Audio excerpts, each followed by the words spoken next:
Hey you guys, this is Jessica and Noam here for another episode of What's That Sound? Today we are going to be breaking down the drum sounds of Chop Suey by System of a Down. It's produced by Rick Rubin. The drummer was John Dolmayan. The mixer was Andy Wallace. It is a bunch of people doing what they do best. It is a really tight, quintessential metal sound. Let's check it out.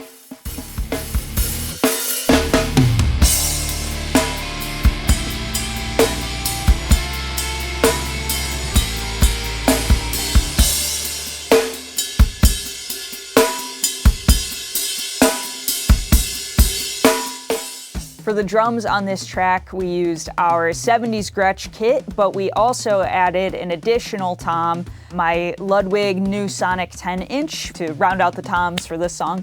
And then for our snare, we had a Ludwig Acrolite, and cymbals, we used Zildjian K-Suite hi-hats, Zildjian K-Suite 18-inch crash, and a 21-inch Zildjian K-Suite rod.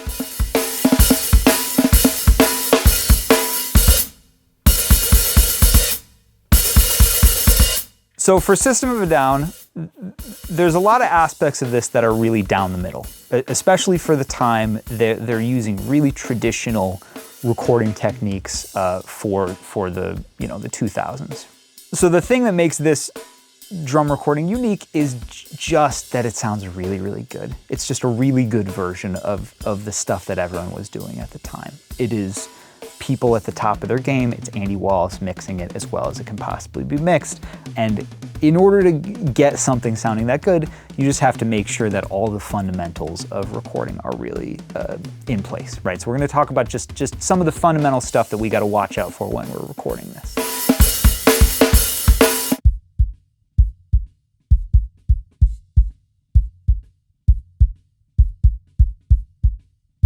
So for the kick drum on this, we were using a pair of microphones. We used an AKG D112 and we used a FET 47.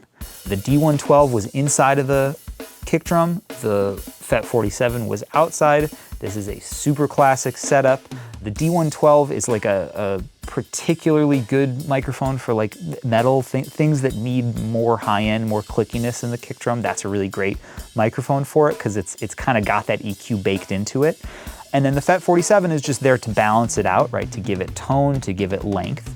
The one unique thing that we did with this drum recording was we built a kick drum tent, meaning that we took some kind of structure around it in front of the kick drum and then taped a blanket that was kind of covering the front of the kick drum and covering the back so that these mics were isolated.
For the overheads, we used a pair of Mike Shop C12s. These are beautiful, large diaphragm, tube condenser microphones. They capture the whole kit naturally, right? They don't just pick up cymbals, they pick up everything. And it adds all of this natural energy to the drums that it's really hard if your overheads are not giving you the full picture of what the drum set sounds like, then you're just piecing everything together with all of the individual mics to try to make it sound natural. This kind of gives you an blueprint that then you can just have all the direct mics just fill in.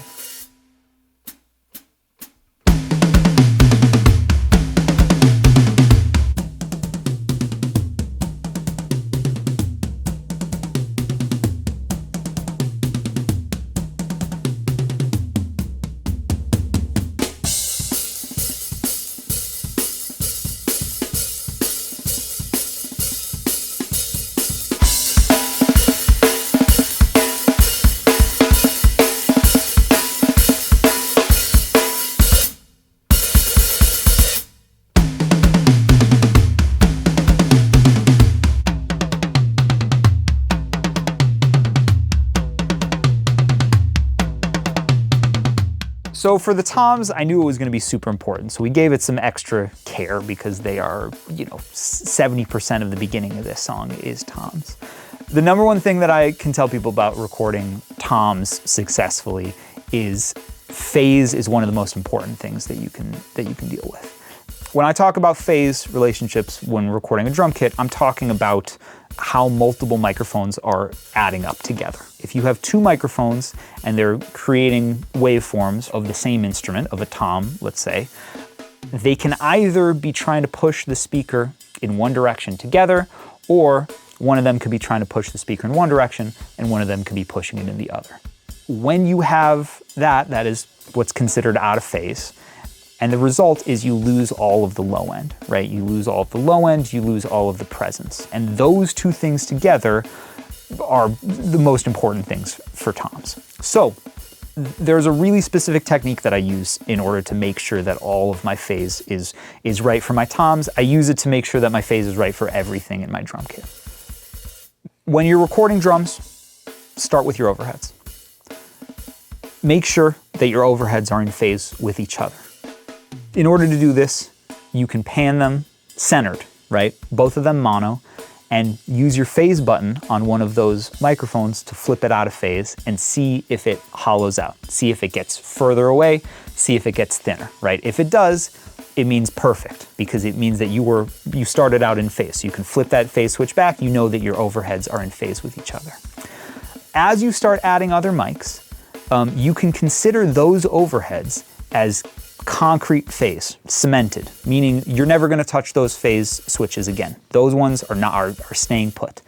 Now in those overheads, you have everything. You have your kick drum, you have your snare drum, you have your toms, right? So everything else, the phase relationship is done relative to the overheads. So you have your overheads, keep them in mono because it's easier to hear this stuff in mono. You pull in your first tom mic. And you want to make sure that the volume between those two elements are similar. You don't want your tom mic way louder or way quieter. You want them kind of where they're feeling really balanced and equal. And then you want to flip your phase switch on your tom mic. This is a random interaction, meaning that an inch on your overheads can make a ton of difference as to how these things interact. The tuning of your toms everything can make a huge difference. So it's not a matter of knowing instinctually what is right or wrong. It's a matter of checking. Sometimes it's going to be hugely impactful. Sometimes it's going to be only a little impactful, right? But you always have to check because sometimes it can completely shatter your drum sound if you don't. You want to do that one at a time with every single tom. As soon as you have decided, you figure out which direction that tom is supposed to be going, which phase switch is supposed to be in and out, that becomes concrete and you never touch that phase switch again. So anything else that you're working on, right? For instance, if you're doing this with the snare drum and you're starting to work on your bottom snare, your top snare, you've locked it in with your overheads. Now you can check your bottom snare to your top snare. And you know that if you lock that together, it's this chain reaction and everything is now working in one direction. Everything is moving air in the same direction and everything is in phase.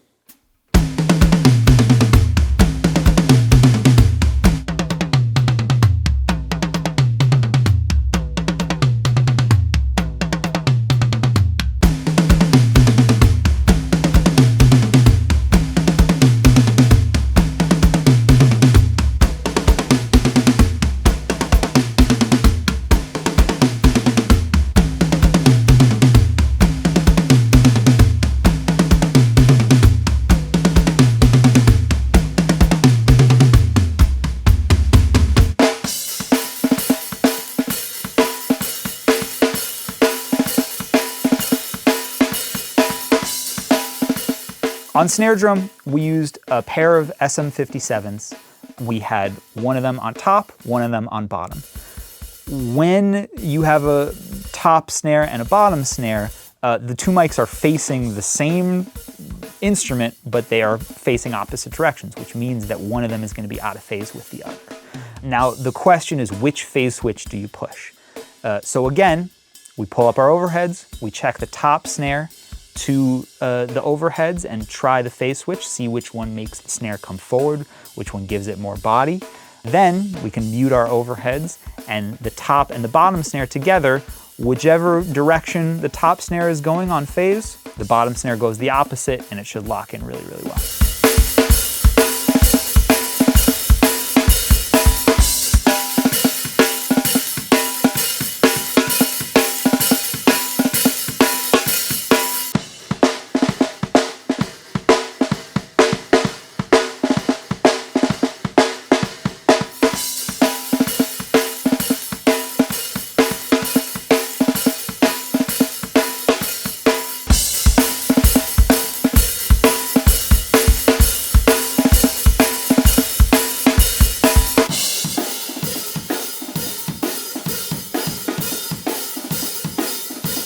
On rooms, we had a pair of AEA 840s. These are beautiful, dark room mics that with our really bright room, they really balance things out well. They're not using a ton of the room mics, but they're just there to excite everything, and because of that, we compress them a little bit with a TG1.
That was Chop Suey by System of a Down. Thank you so much for watching, and as always, please let us know in the comments what other songs you would like to hear us break down. We will see you next time.